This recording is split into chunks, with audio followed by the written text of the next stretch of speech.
नाल मुबारक नाम अल्लाह दे काम बनावन वाला, वड्डियां महरां वाला, साईं रहम कमावन वाला।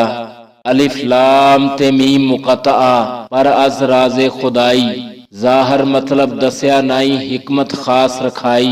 ए किताब खुदा दी तरफों जिस विच शक न राई, जेड़े डरन खुदा थी उन्हां लई हिदायत आई। जो ईमान लियावन गैबी, कायम करन सलातां, साडे दिते विचों देंदे रहन हमेशा खैरातां। बई ईमान लियावन उपर जो कुछ नाजल होया, तेरी तरफ नाले तेथी पहला नाजल होया। बई ओ रोजे क्यामत उत्ते करन यकीन प्यारे, रहमत पाक खुदा दी पारों करसन पाक नजारे।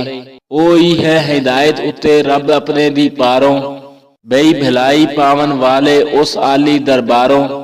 बेशक जेड़े काफर होए बद नसीबां वाले, है बराबर उन्हां उपर क्या गोरे क्या काले।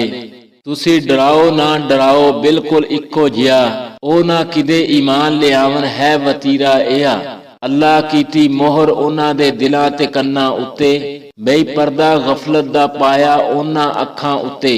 बई अजाबे अजीम बनाया मोजब चाल उन्हां दी, बच के जावन उस थी जालम की मजाल उन्हां दी।